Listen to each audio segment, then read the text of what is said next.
আসসালামু আলাইকুম। কেমন আছেন সবাই? আশা করি সবাই ভালো আছেন। আলহামদুলিল্লাহ আমিও ভালো আছি।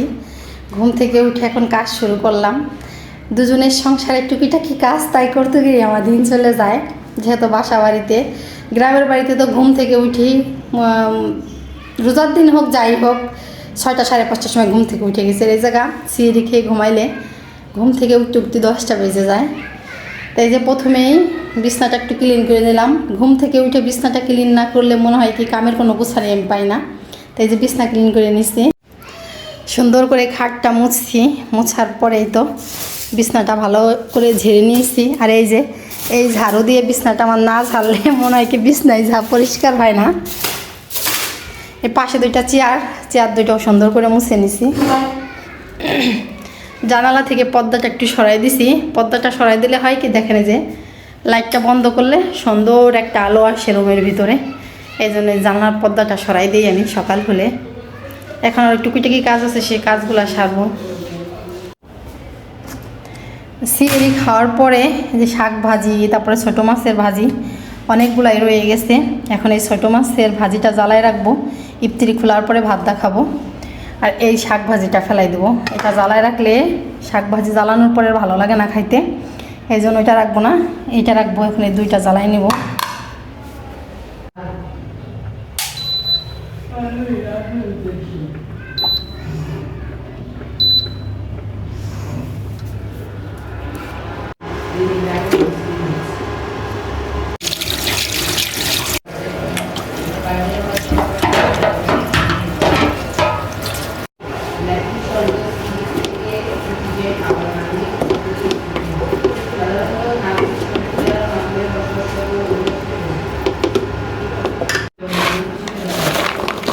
গতকালকে যে বাজার থেকে সিম কিনে আনছিলাম, সে জায়গাতে তো অর্ধেক খাইছি সেদ্ধ করে।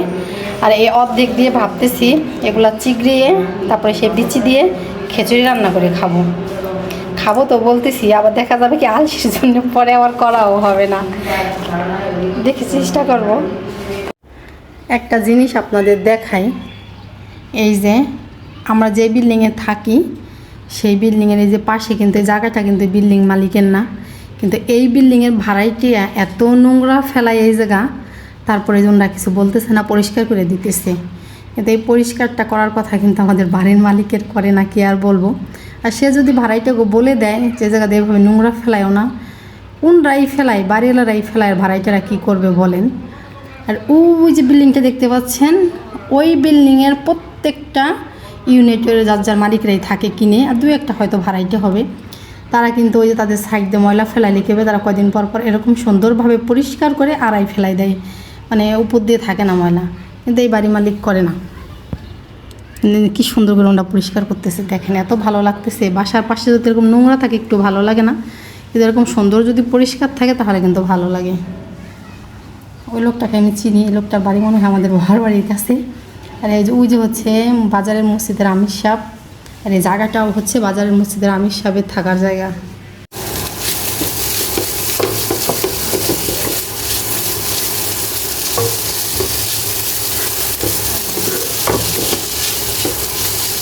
ভাজিটা গরম করে নেওয়া আমার হয়ে গেছে, এখন দায়িত্ব দিই। যদি ভাজি এখন যদি গরম না করতাম একটু পরে সে দেখতাম নষ্ট হয়ে গেছে। এখন কিন্তু প্রায় 12টা প্লাস বাজে। এই তরকারিটার কথা আমার খেয়ালই নাই। তখনই সিঁড়ির সময় খাওয়া দাওয়া করে গরম করতে চেয়েছিলাম, কিন্তু আমার আর গরম করা হয় নাই।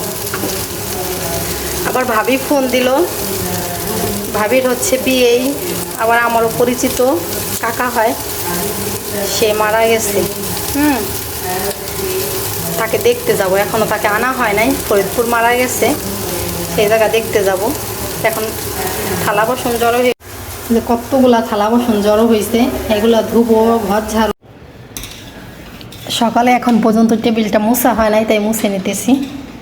প্রতিদিনে যেহেতু কালো টেবিল, উপরে কোনো ওয়াল ক্লাব দেওয়া হয় নাই, আর প্রতিদিন যদি না মোছা হয় কীরকম যেন একটা সাদা ময়লা ময়লা উপরে পইরা থাকে, দেখা যায়। এই জন্য প্রতিদিন আমি চেষ্টা করি 2-3 বার মোছার জন্য।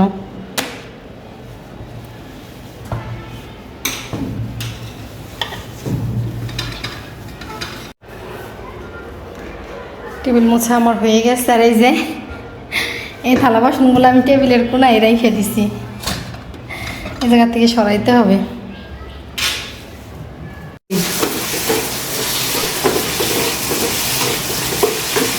ভাবির সাথে সেই মরা দেখতে গেছিলাম, সেই টাকার দেখে আসছি বলতে কি গিয়েছি 10 মিনিটের পাত্তা খুলে, সেখানে যাই তো ঘন্টা দেরি করছি। তারপরে সে ভাবির সাথে কিছু কেনাকাটা করলাম, নিজেও কেনাকাটা করলাম।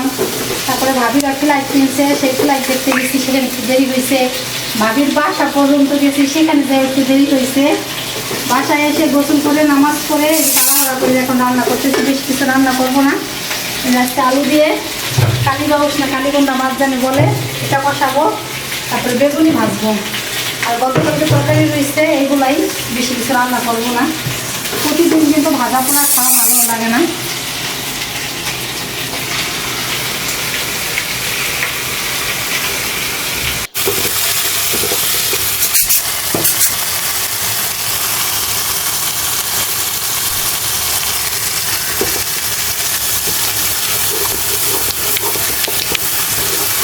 মশলা সুন্দর করে কষানো হয়ে গেছে, এখন এর ভিতরে দিব মাছ আর আলু।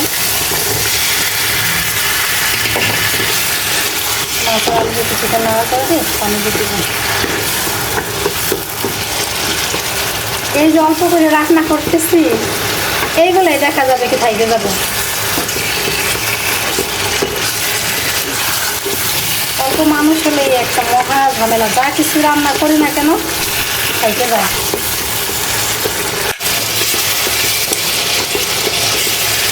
এখন পানি দিয়ে দিই।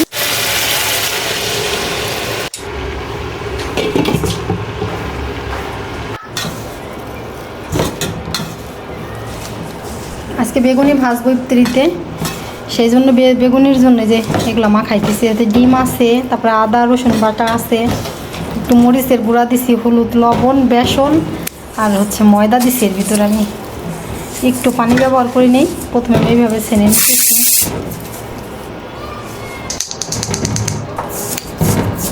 তো সুন্দর করে আমার গোলাইনা হয়ে গেছে, এখানে একটু রাইখে দিই। এইদিকে তো বেগুনি কাইটে নিয়েছি, যেরকম পারছি সেরকম কাটছি আমি, এর থেকে ঢক করে কাটতে পারি না। দেখি মাছের তরকারি দিকে কত দূর। তারপরে ভাজবো হচ্ছে বেগুনি। আর যদি মাছের তরকারি হয় দেরি হয় তাহলে গ্যাসের চুলায় ভাজবো বিরিয়ানি। বিরিয়ানি বলতেছি বেগুনি, রোজা থাইকে উল্টা পাল্টা বলতেছি।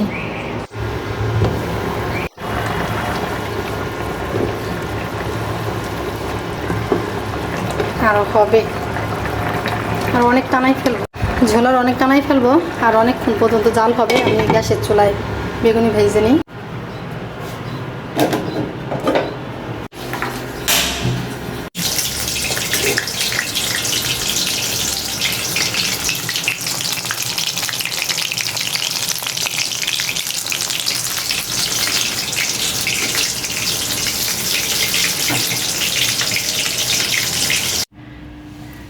ইফতারি খোলার পরে এই যে আমার মেয়ে কোকোকোলা খাইতেছে, ভাবি দিছে মাহিয়াকে। আমি কিছুই আনবো না, তারপরে ভাবি দিয়ে দিছে, এটা মাহিয়াকে নিয়ে দিয়েন। সেদিনকে ভাবির সাথে মার্কেটে গেছিলাম, পরে পিৎজা, তারপরে কী জানি মিষ্টি না স্যান্ডউইচ এগুলো দিছে। আর একটা জিনিস দেখাই, কি দিছে, ভাবিদের গাছের কলা আনছে, তো 2 ফানা দিতে চেয়েছিল আমাকে, আমি 2 ফানা আনিনি। পরে শেষে আমি যে 1 ফানা নিয়ে আসছি কলা। দুপুরে আনছি, একটু কাঁচা কাঁচা ছিল না মাহিয়া, এখন রং হয়ে গেছে। এটা ঘরে থাকলে আর রং হয়ে যাবে। এদিকে কাঁচামরিচ আনছিলাম, কাঁচামরিচ বাসায় নাই, এই জন্য কাঁচামরিচ নিয়ে আসছিলাম।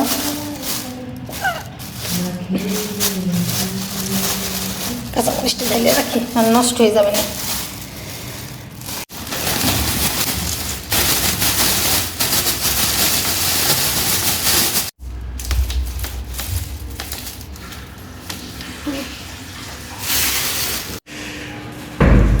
সারাদিন রোজা থেকে ইফতারি করার পরে নামাজ পড়ে আর বসে থাকতে মন চায় না, মনে হয় ঘুমাই থাকি।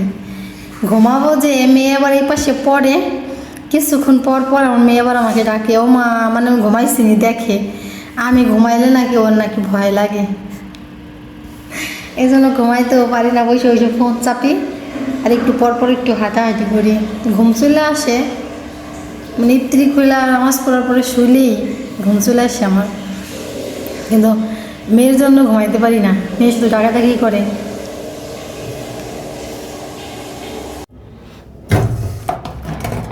মেয়েকে বললাম ডিম সেদ্ধ নাকি, মেয়ে বললো দাও ডিম সেদ্ধ। তাই মেয়ের কথা মতো এখন ডিম সেদ্ধ দিতেছি।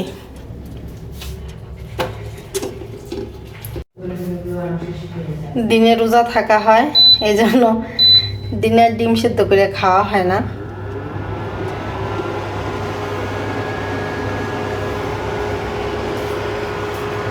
ডিম সেদ্ধ বসাই দিলাম।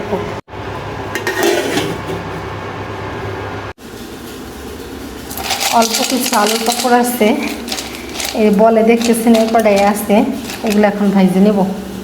ভাইজে খাই ফেলাই না, এত বেলা রেখে কী হবে, ব্যাগের নিচে দেখি কি কটা আছে। ডিম সিদ্ধ বসাই দিয়েছি, এখন পাঁপড় ভেজে নিই না।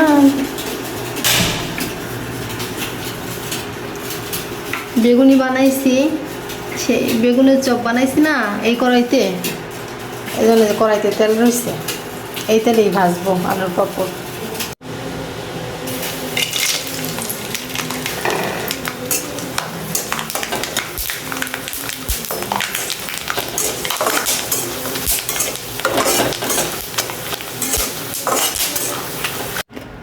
আলুর পাঁপড় কিন্তু শেষ, এই যে শেষ আলুর পাঁপড় খাইতেছি আমরা। যা দিয়েছিলাম সব শেষ হয়ে গেছে, এখন যদি আবার দেই তাহলে হবে। ডিম সেদ্ধ হয়ে গেছে, তারপরে শুইলা মাইকে এনে দিলাম খাওয়ার জন্য।